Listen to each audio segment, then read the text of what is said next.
Selamat bertemu kembali para siswa, khususnya yang akan menghadapi KSN Fisika tahun 2029-2021 pada hari Kamis nanti.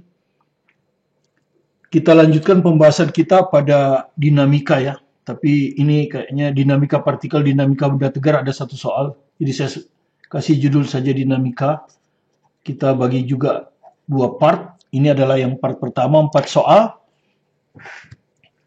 Dan karena seperti saya bilang soalnya mirip-mirip saja dengan soal SBMPTN atau soal-soal tes, maka Anda bisa menggunakan buku ini untuk dinamika partikel. Kalau dinamika benda tegar, ada torsi, Anda bisa pakai buku yang satu lagi nih, yang untuk kelas 11 ya. Oke, saya terus ke nomor pertama dulu. Ya, jadi dinamika partikel. Topiknya itu hanya menggambar diagram gaya dan hukum 2 Newton. Saya baca dulu soalnya, nanti kita review konsepnya. Sebuah benda bermasa 2 kilo. Jadi gambarnya seperti ini ya. Bermasa 2 kilo. Jadi kalau saya... Sebuah benda A ini maksudnya ya. Ini pasti benda A. Yang ini ya. Jadi kalau kita gambar lagi, ya ini benda A masanya 2 kilo. Dan benda B yang berada pada sebuah mani dihubungkan dengan sebuah tali. Masa B itu 6 kilo ya. Dan benda B ini juga bermasa 6 kilo ya. Di sini ada kurang, ini ada benda B bermasa 6 kilo ya. Jadi ada kurang soalnya ya. Jadi sebuah balok A bermasa 2 kilo dan benda B bermasa 6 kilo. Yang berada pada sebuah meja horizontal licin. Jadi ini licin. Ya, tidak ada gesekan. Gaya gesek itu nggak ada. Kalau gaya gesek nggak ada, ya gaya normal nggak ada gunanya. Ya, dan Anda sudah tahu gaya normal itu adalah gaya yang tegak lurus pada sumbu X. Ya, karena gaya normalnya kan arahnya ke sana. Jadi kita nggak perlu ya. Jadi komponen gaya Y nggak perlu ya. Jadi supaya menghemat waktu, Y itu tidak perlu ya. Komponen gaya Y tidak perlu. Jadi kita hanya konsentrasi pada komponen X saja. Ya. Jadi kalau kita nanti uraikan, ini hanya komponen X saja. Ini FBX, ini FAX. Ya, gaya berat sudah nggak perlu. Kenapa? Karena dia pasti akan bergerak ke kanan kan? Karena dikasih gayanya kan ke kanan, dia pasti akan bergerak mendatar dengan percepatan yang sama. Ya, kalau ini benda A, ini benda B, percepatannya akan sama. Karena kalau ini kita tarik 1 meter, ini juga ketarik 1 meter. Ya, asal talinya tegang, ya. Gitu. Kita baca lagi. Gaya FA sebesar 30 Newton, jadi FA ini tahu 30 Newton dengan sudut theta A. Jadi ini sudutnya itu theta A. Ya. Terhadap sumbu X. Ya, bekerja pada balok A. Balok A. Sedangkan gaya FB sebesar 5 Newton dengan sudut theta B. Jadi ini sudutnya theta B. Terhadap sumbu X bekerja pada balok B. Diketahui tangan theta A itu sama dengan tangan theta B. Ya. Jadi sebut aja tangan theta kalau sama. Nilainya 4/3. Nah, kita kan hanya perlu FAX ini ya, komponen X-nya ini. Dan Anda sudah tahu ini adalah sudut di dekat theta, berarti cos ini. Ini adalah FA cos. Ya. Ini juga sama, sudut di dekat, kalau yang ini kan sin di depan, ini cos juga. Oke, kalau Anda mau hitung nanti, Anda berarti perlu cos. Ya, ini yang diketahuinya tangan. Anda pakai gini kan, ini theta. Ini 90. Tangan itu adalah sisi di depan sudut ini, dibagi sisi dekat sudut ini. Jadi ini dulu. Kalau 4/3 berarti ini 4, ini 3, ini dihitung dengan dalil Pitagoras 5. Maka dari sini kita dapat cos theta adalah sisi di dekat sudut 3 dibagi sisi miring 5. Sehingga Anda bisa dapat nanti FAX, ya. Kalau Anda mau hitung FA cos theta, langsung aja dihitung ya. FA itu 30, cos theta 3/5. 18. FBX, FB cos theta, FB-nya 5, cos theta-nya 3/5. Jadi sama dengan 3. Ya. Oke, kita baca lagi soalnya. Nilai tegangan tali pada sistem ini, Anda sudah tahu, seperti biasa kan kita bilang intinya kan seperti ini, ya. Kalau prinsip Newton itu tinggal gambar gaya-gaya pada benda. Gaya-gaya yang kita kenal itu kan gaya berat. Tapi gaya berat kita nggak gambar di sini karena dia tidak bergerak ke sumbu Y. Gaya normal pun tidak kita gambarkan karena gaya geseknya nggak ada. Buat apa ngitung gaya normal?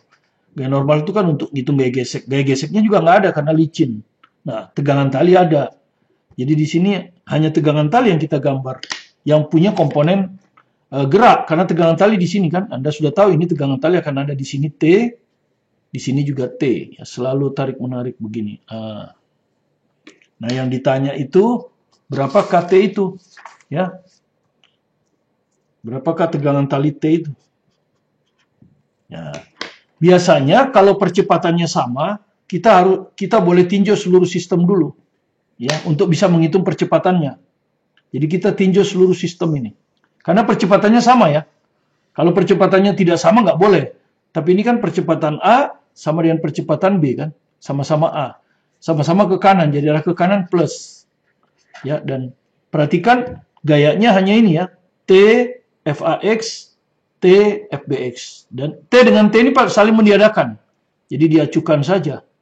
Ya, jadi sisa gayanya tinggal 2, FAX dan FBX.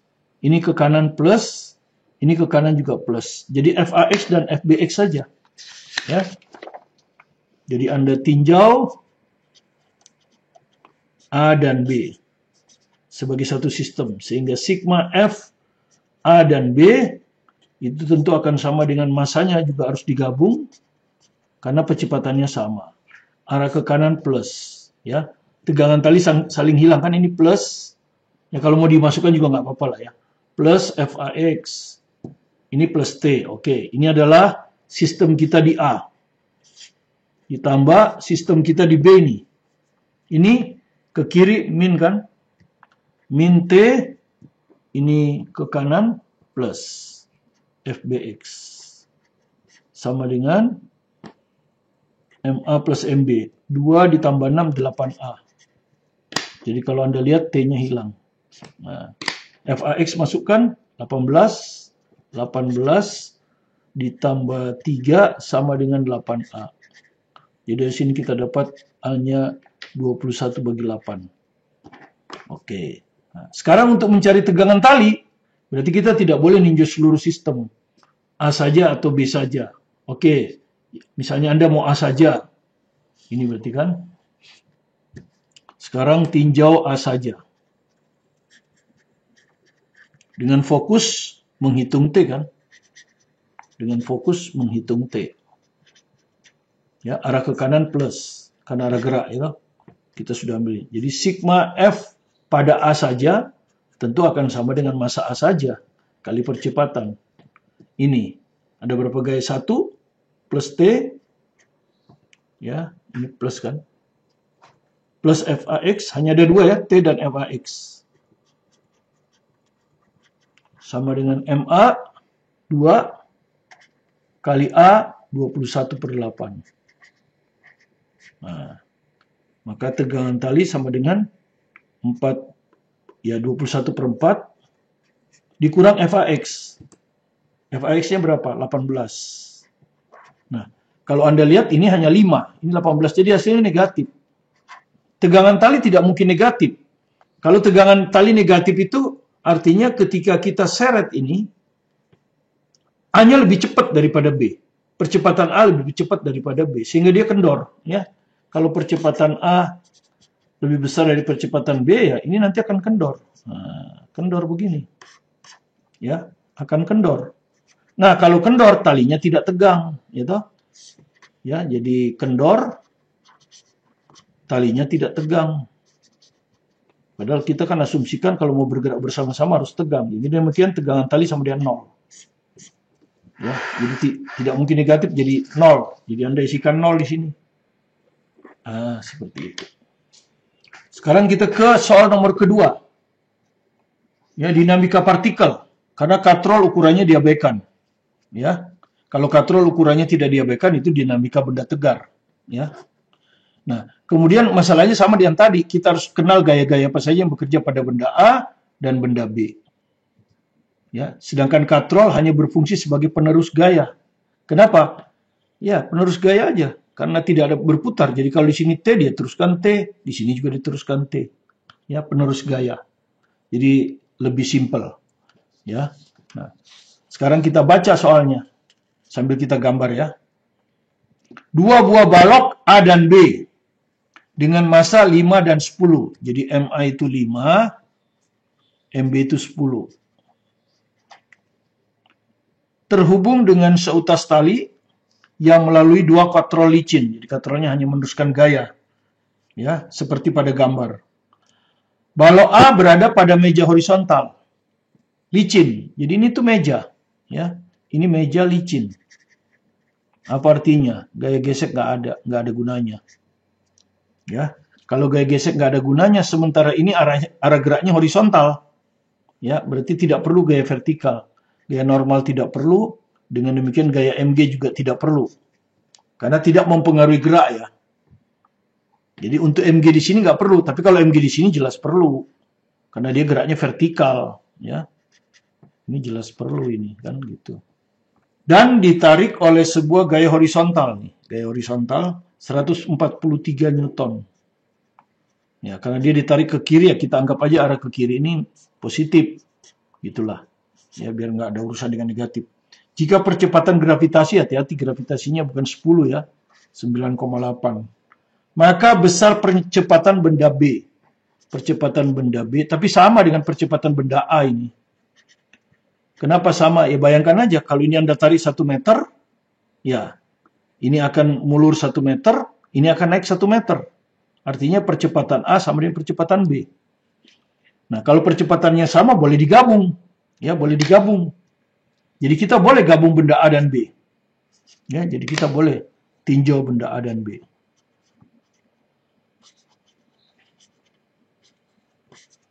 Ya, sesuai arah percepatan ya, sesuai arah percepatan. Untuk tiap benda ya. Jadi kalau Anda perhatikan, benda ini akan bergerak ke kiri, maka arah ke kiri plus. Gitu? Gaya yang bekerja hanya gaya yang komponennya ini. Hanya satu yang belum kita gambar, yaitu tegangan tali. Nah, tegangan tali di sini. Ya, gaya gesek nggak perlu karena licin. Gaya-gaya vertikal nggak perlu karena dia arah geraknya horizontal. Ya, nanti di sini karena dia talinya diabaikan, dia hanya meneruskan gaya katrol ini. Di sini T, di sini juga T. Di sini juga T. Kemudian nyebrang ke sini T juga. Dan di sini adalah T. Nah, untuk B yang ini kan. Untuk B yang ini. Untuk A yang ini. Kita tinjau dua-duanya. Kita nggak ninjau ini dan ini. Oke. Arah geraknya ini ke kiri. Ini arah geraknya kemana? Kalau ini ke kiri, ini akan ke atas. Jadi ini arah ke atasnya plus. Jadi untuk ini ke kiri, F-nya plus. T-nya ke kanan, min. Ya. Untuk ini, yang B, arah ke atas plus, karena dia bergerak ke atas kan. MBG-nya min. Nah, boleh kita satukan. Ya, kita mulai dari A dulu.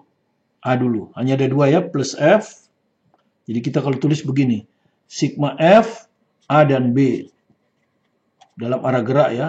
Sama dengan massa A tambah massa B kali percepatannya. Sama aja. Ini arah ke kiri plus F. Min T. Nah, ini ada di A ini. Ditambah yang di B sekarang ini. Ya. Ke atas plus. Ya. Jadi ini plus. Ya.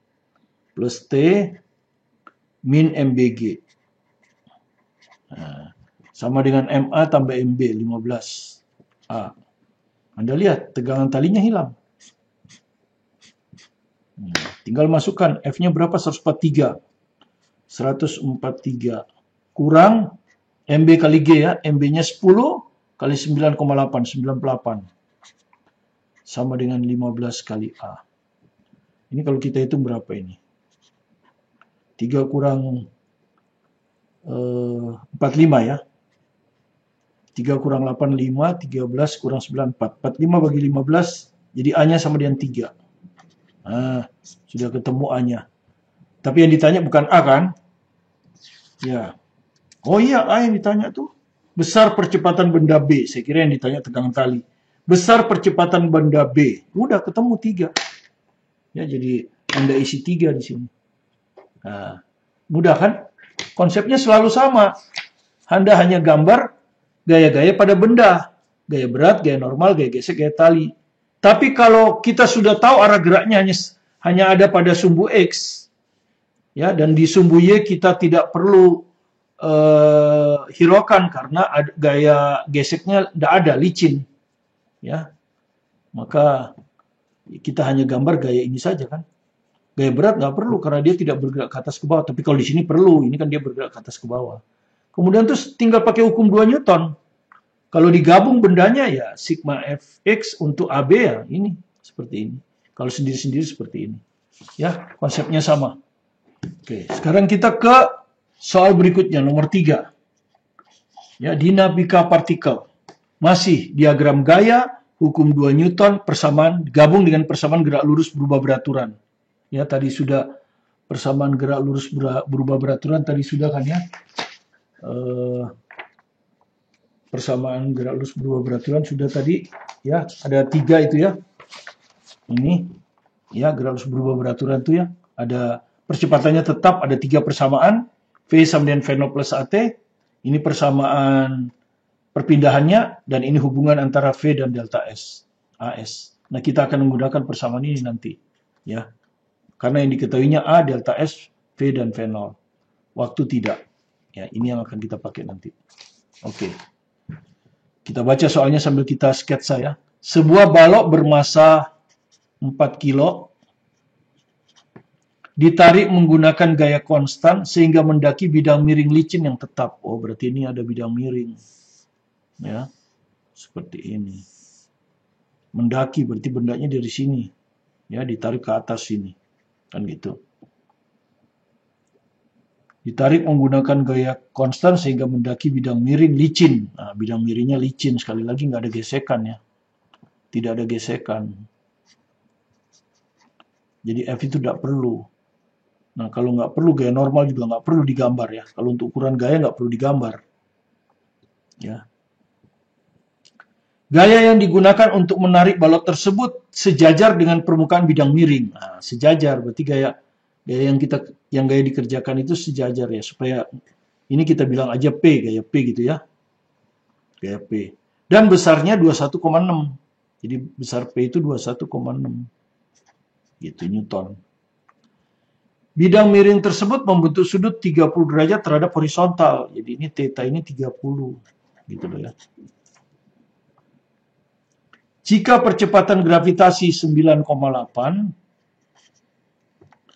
dan balok ditarik dari keadaan tidak bergerak. Jadi maksudnya waktu di sini itu kecepatan awalnya masih 0.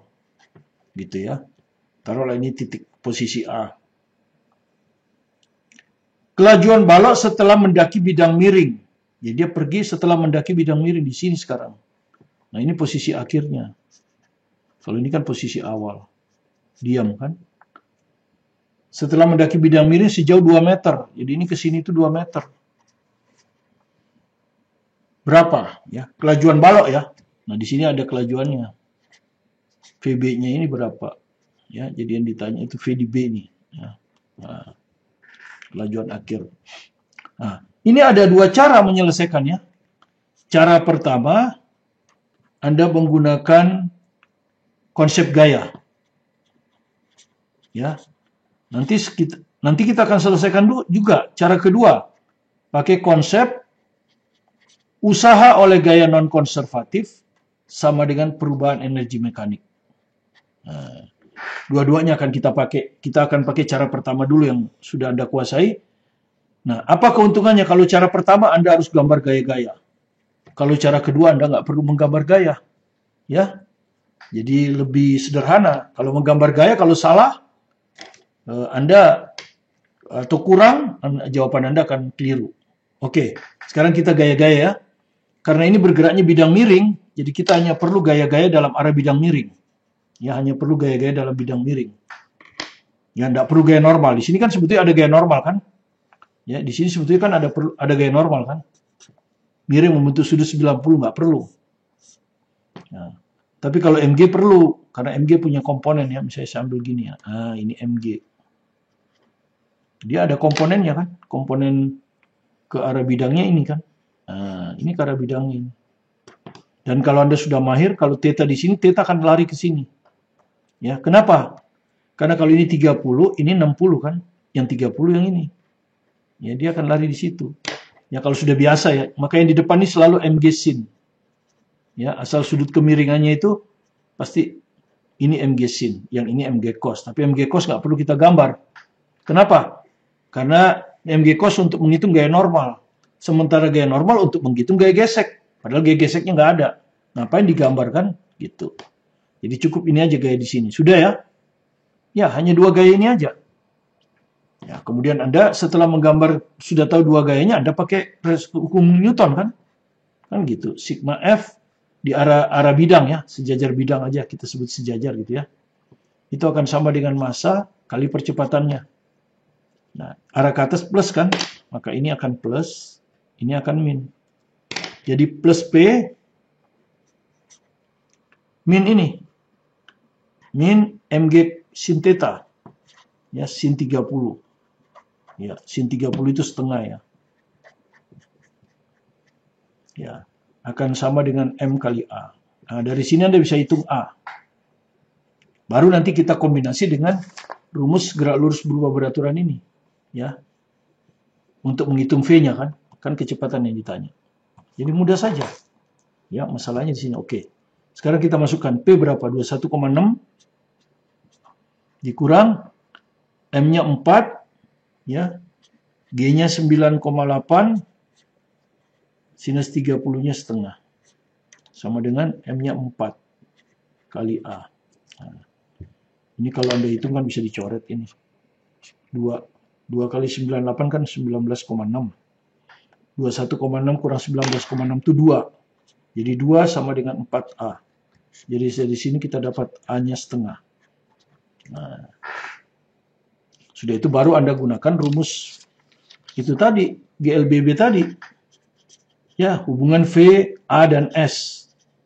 Yaitu V kuadrat sama dengan V0 kuadrat ditambah 2A S. S ini kan sama dengan perpindahan. Karena kita anggap awal di sini 0. Oke, jadi yang ditanya adalah V, kecepatan akhir ini. Ya, kecepatan akhir yang ditanya. V di B ya. Ini V di B. V0-nya V di A. 0 ya. Jadi V0-nya ini V di A. 0 ini. Ya, ini 0. Ditambah 2, A-nya setengah. S-nya ini 2 meter ya. Ini S-nya diketahui ini. 2. Maka hasilnya adalah 2, tapi ini VB kuadrat. Maka VB-nya sama dengan akar 2. Jadi yang Anda masukkan di sini akar 2. Ya. Meter sekon sudah diketik. Ya. Itu cara pertama ya. Sekarang Anda bandingkan dengan cara kedua. Sekalian belajar ya. Ya. Nanti keluar juga di soal berikutnya kan. Jadi usaha oleh gaya non-konservatif sama dengan delta EM. Ya. Non-konservatif itu gaya berat nggak masuk. Jadi yang bukan gaya berat aja. Ini kan gaya berat ini. Nggak masuk. Ya. Gaya konservatifnya hanya P ini. Hanya P. Kalau ada gaya gesek, gaya gesek. Di resultan dengan gaya gesek, tapi gaya geseknya kan nggak ada. Jadi hanya P. Jadi ini usaha oleh gaya P saja. Nah, delta EM ini adalah akhir dikurang awal ya. Energi mekanik akhir dikurang energi mekanik awal. Awal itu di sini, akhir itu di sana. Kalau untuk energi potensial, biasanya kita ambil pakai acuan ini. Sehingga energi potensial di A 0. Energi potensial di B Anda sudah tahu nih, tinggal MGH kan. Kita cari H ini. Nah, H ini bisa kita cari dari S. Ini kan S. Ini sudut 30. Ya. Nah, ini adalah sisi di depan sudut. Ya, S-nya ini kan. Ini sisi depan sudut. Jadi H itu sama dengan S sin 30. Sin 30 setengah. Jadi sama dengan setengah S ini. Setengah kali 2. Jadi 1. Ya. Jadi H-nya itu 1 meter. Nah, energi mekanik akhir itu di sini ya. Jadi sama dengan kalau kita tulis begini. Energi potensial B, kan B ya. Akhir kan B. Ditambah energi kinetik B, dikurang. Nah, yang awal itu di sini. Energi potensial A, ditambah energi kinetik A. Ini lebih sederhana sebetulnya karena Anda tidak perlu gambar gaya. Ya, usahanya juga gaya berat nggak perlu dihitung, hanya gaya non-konservatif. Ya, Anda sudah tahu gaya non-konservatif itu adalah selain gaya berat, gaya gesek, gaya pegas. Gaya pegas itu konservatif. Jadi selain gaya itu ya. Oke, tinggal masukkan sekarang kan. Usaha oleh gaya P apa? Usaha itu kan gaya P kali S kan. Cos. Tapi kalau searah gini kan, S-nya ke atas, P-nya ke atas, nggak usah pakai cos. Cos 0 derajat kan. Nah, energi potensial di B. Ini MGH tadi. Ya, MGH ini. H ini HB kan. Energi kinetik di B. Nah, ini yang ditanya, setengah MVB kuadrat kan. Ya, disinilah ada VB kuadrat ini kan. Nah, itu yang ditanya. Nah, energi potensial di A, 0. Karena saya ambil acuannya 0. Ya, acuannya lewat A, 0. Energi kinetik di A, 0 juga. Karena katanya dia mulai bergerak dari keadaan diam. 0 juga. Sudah, jadi kalau Anda lihat tinggal masukkan kan P berapa? 21,6. S-nya 2. Ya, S2. Ya, sama dengan massa 4. Gravitasi 9,8. Tinggi 1. Nih, sudah kita tuh S sin 1. Ditambah setengah, masanya 4. PB kuadrat. Nah, kalau Anda hitung, kita bisa bagi 2 ini. Kita bisa bagi 2 semua. Ini kan setengah. Ini kalau kita bagi 2, 2. Nah, ini hilang kan. Ngapain dihitung kan? Ini sih hilang 2.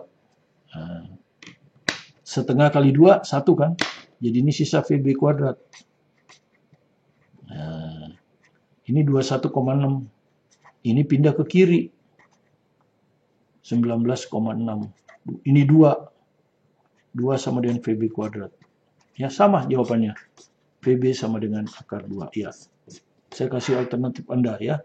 Jadi usaha oleh gaya non-konservatif delta EM. Karena ini ada gaya non-konservatif. Tidak berlaku hukum kekalahan energi ya. Karena ada gaya non-konservatif. Soal yang terakhir, soal nomor 4. Ya. Masalah sebuah katrol tetap. Ini katrol tetap kan? Dia di tepat. Kemudian ukurannya diabaikan. Sehingga dia hanya meneruskan gaya saja. Ya. 2 buah balok bermasa M1 10. Ini M1. Ya. 10. M2 10 juga. Jadi sama ternyata ya. M1 dengan M2 sama-sama 10. Terikat pada tali, ini tali, yang melalui sebuah katrol, ini katrol, seperti pada gambar. Termasuk katrol, massa tali, dan gesekan diabaikan. Nah, diabaikan semua ya. Jadi gesekan pun diabaikan ya. Jadi perhatikan, kalau gesekan diabaikan kita tidak perlu gaya vertikal ya. Ini kan geraknya kan cuma begini. Ya enggak? Jadi kita nggak perlu gaya vertikal. Nah, gaya vertikal, gaya normal ini nggak perlu.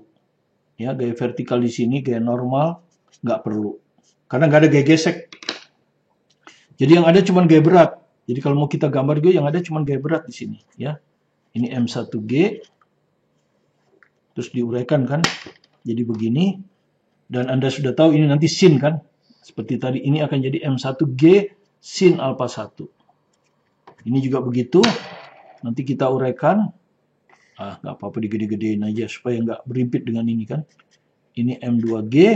Nanti kalau kita uraikan hanya yang ini, arah ini. Arah ini nggak perlu. Karena gaya normal itu. Gaya normal nggak perlu, nggak ada gaya gesek. Nah, kita begini. Ini begini kan. Dan Anda sudah tahu ini, ya, ini itu adalah M2G sin alpha 2 ya. Ini sin alpha 2. Nah, begini, sudah tahu. Jadi di sini ada dua gaya ya. Ada gaya F diberikan dari luar, ini M2G. Di sini M1. Nah, kemudian Anda mau gambar tegangan tali habis itu, boleh. Di sini ada tegangan tali kan. Pakai hitam aja ya. Ini ada tegangan tali. Nah, karena di sini diabaikan, ini juga tegangan tali. Katrol kan, masanya diabaikan, maka ini juga T. Jadi meneruskan gaya. Makanya saya sebut hanya penerus gaya. Nah, begini. Oke, nanti kita perlu sin alpha 1 di sini. Yang diketahuinya apa? Tangan alpha 1. Ya, kita hitung dulu. Tangan alpha 1 4/3. Berarti kan gambarnya begini. Ya, seperti tadi kita bilang, tetap tempatkan alpha 1 di sini. Tangan itu sisi di depan sudut, berarti ini 4, dibagi sisi di dekat sudut, 3. Di sini hitung dengan dalil Pitagoras 5. Jadi yang demikian sin alpha 1 adalah sisi depan sudut 4 dibagi hipotenusa 5. Yang satu lagi, tangan alpha 2, ya, itu sama dengan 3/4. Berarti kalau kita tempatkan alpha 2 di sini, sisi depan sudut 3, sisi di sini 4, sisi di sini 5. Sehingga sinus alpha 2, sisi di depan sudut 3/5. Seperti ini. Ya. Ya, seperti itu. Jadi kalau mau teliti aja, udah hitung aja ini. M1G sin alpha. Biar nggak usah repot-repot kita hitung berapa. M1 10. G-nya 9,8 ya. Hati-hati G-nya 9,8. G-nya 9,8. Sinus alpha 1 4/5. Gitu ya. Gitu. Oke, nanti aja ngitungnya. Yang M2G sin alpha 2 sama ya. 10, 9,8, 3/5. Nah, nanti ngitungnya nanti gampang. Ya, atau kalau mau dihitung langsung aja ya. Nggak apa-apa. Jangan dihitung. Ini anggap aja 6 kali 9,8. Nggak usah dihitung dulu, kita nggak perlu hitung ini. Ini yang penting ini kita 2, jadi ini ini 8 ya. 8 kali 9,8, ini 6 kali 9,8. Oke, jadi kita udah hitung ya, ini sudah kita hitung, ini sudah kita hitung. Nah, sekarang kita akan hitung besar percepatan ya. Seperti tadi, percepatan kan kita lihat sekarang ya. Ini kan ditarik ke sini. Berarti dia akan bergerak ke bawah, cenderung bergerak ke bawah lah karena ditarik kan dari luar. Nah, cenderung anggap aja arah ke bawah positif. Kalau nanti ketemu negatif, berarti arahnya bukan ke bawah tapi ke atas, begitu. Ya. Jadi kita anggap arah ke bawah positif. Ya, berarti ini T nanti min. Ya. Di sini nanti arah geraknya ini ke bawah, ini arah geraknya ke atas. Jadi kita ambil arah gerak aja sebagai kesatuan, karena kita akan tinjau dua sistem ini. Ya, supaya cepat, nggak usah 2 kali, ini juga kita tinjau. Kenapa? Boleh, karena percepatannya sama. Kalau ini kita tarik 1 meter, ini akan molor 1 meter. Jadi percepatannya sama ya. Jadi percepatannya sama ya. Jadi sini percepatannya A, di sini juga A. Nah, karena itu kita ambil arah gerak ke sini untuk M2 ke sini positif, untuk M1 ke sana positif. Ya, nggak usah satu-satu karena percepatannya sama. Jadi sekaligus kita langsung bisa ngitung A. Ya, jadi tinjau M1 dan M2. Maka tinggal pakai hukum Newton kan, sigma F-nya akan sama dengan M1 plus M2 kali A. Oke, kita bisa mulai dari sini. Arah ke bawah plus ya, F-nya plus. Hanya ada 2 gaya ya. Ya, ada 3. Ini plus F. Terus ada lagi yang biru ini. Ke bawah juga plus. M2 G sin alpha 2. Tadi udah kita hitung kan. Kemudian tegangan talinya min. Nah, ini adalah sistem yang ada di M2. Sekarang yang di M1. Yang M1 ini. Arah ke atas plus. Jadi ini plus. Ya, ini plus. Yang ini ke bawah min. Jadi plus T, ya plus T min, ya min M1 G sin alfa 1. Ya. Jadi Anda tinggal hitung. Maka ini akan hilang. Nah, terus sama dengan M1 plus M2 kali A. 10 tambah 10, 20, 20A. A ini kan yang mau dihitung. Jadi sekali hitung aja kan. Ya, tinggal masukkan sekarang F-nya berapa. Ya, dibaca di soal. F. Apabila M2 ditarik dengan gaya konstan 39,6 Newton. Nah, jadi F di sini itu 39,6 ya Newton. Oke. Plus M2G sudah kita hitung tadi ya. M2G sin alpha ini, M2G sin alpha ini. Sudah kita hitung ya, tadi terpisah. 6 kali 9,8. 6 kali 9,8. Oke. Kurang, ini kurang ini. M1G sin alpha 1. 8 kali 9,8. Nah, begini. Oke. Ini 39,6. Ini makanya saya nggak hitung. Coba, kan ada 9,8. Berarti min 2 ya. 6 kurang 8. Berarti ini min 2 kali 9,8. Kan gampang ini. Ini berapa ini kalau kita kalikan? Min 19,6. Ini 39,6. Gitu. Sama dengan 20A. Ini sama dengan 20A. Ini berapa ini? 20. 20A. Maka A-nya 91. Ya, jadi mudah ngitungnya. Kalau kita kali-kalikan nanti malah jadi tambah sulit ya. Jadi kita isi 1 di sini. Ya. Oke, jadi dinamika partikel part 1 sudah selesai. 4 soal. Besok kita akan masuk dinamika partikel part 2. Tapi di situ juga ada dinamika benda tegar. Ya, kita selipkan 1 karena hanya 1 soal. Ya, nanti kita cerita torsi sebentar. Ya. Tapi kalau kita lihat soalnya tidak terlalu berat ya, hampir sama dengan soal SBMPTN. Jadi mengerjakannya tidak susah. Ya, makanya saya bilang latihan dari buku SBMPTN aja kalau begini ya. Ini adalah rangkuman teorinya, review. Oke, semoga Anda paham. Terima kasih bagi yang belum subscribe, silakan di-subscribe kalau bermanfaat. Tetap semangat belajar mandiri di rumah, terus berjuang keras dan dengan keyakinan yang kepercayaan diri yang tinggi, maka saya yakin Anda bisa lulus pada seleksi KSN, tingkat kota dan kabupaten. Saya Martin Kaminan.